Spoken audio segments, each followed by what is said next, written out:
السلام علیکم. نن به تاسو ویلی چې زما کوم د یوټیوب ارنینګ دی هغه په کال کې راځي، یعنې هغه په کال کې ولې راځي؟ ځکه چې دا هره میاشت تاسو له راتلی شي د یوټیوب ارنینګ د دې وجه سره دا وجه تاسو ته ښیمه. زه دې دغه ته راځمه ټیپ ته، دې ځای کې تاسو لیدلی شئ دا ماشاءالله تقریبا یو کال دوه کې دا پوره شو دې پیرډ نه پیمنټ چې دی دا پوره شو.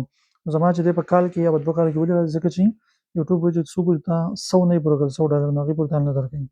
هره میاشت ته $100 پوره کړې هغه بیا کار څومره وي که 200 وي 300 وي 1000 وي نو هغه تاله رالېږي. لیکن که ته چېرته $100 نه پوره کړې یا کم وي هغه بیا تاله نه رالېږي. او دې وجه سره زما ارنینګ چې دی د میاشتې هغه تقریبا د دغه پورې وي، تقریبا $9-10 جوړېږي د میاشتې.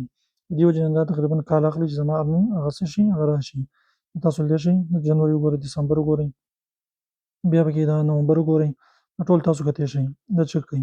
نو دې لحاظ سره زما ارنینګ چې دا تقریبا یو کال دوه اخلي. نو که تاسو کوشش وکړئ چې خپل چینل یو برانډ جوړ کړئ، په یو ټاپک باندې ویډیوز جوړې کړئ، میکس اچار مه جوړوئ، هغه بیا ستاسو سبسکرایبر چې کوم راشي نو هغه داسې وي چې هغه بیا ستاسو ویډیوګانې ګوري، نو هغه بیا انشاءالله تاسو ډېره فایده درکړي او بیا به ستاسو ارنینګ هره میاشت راځي.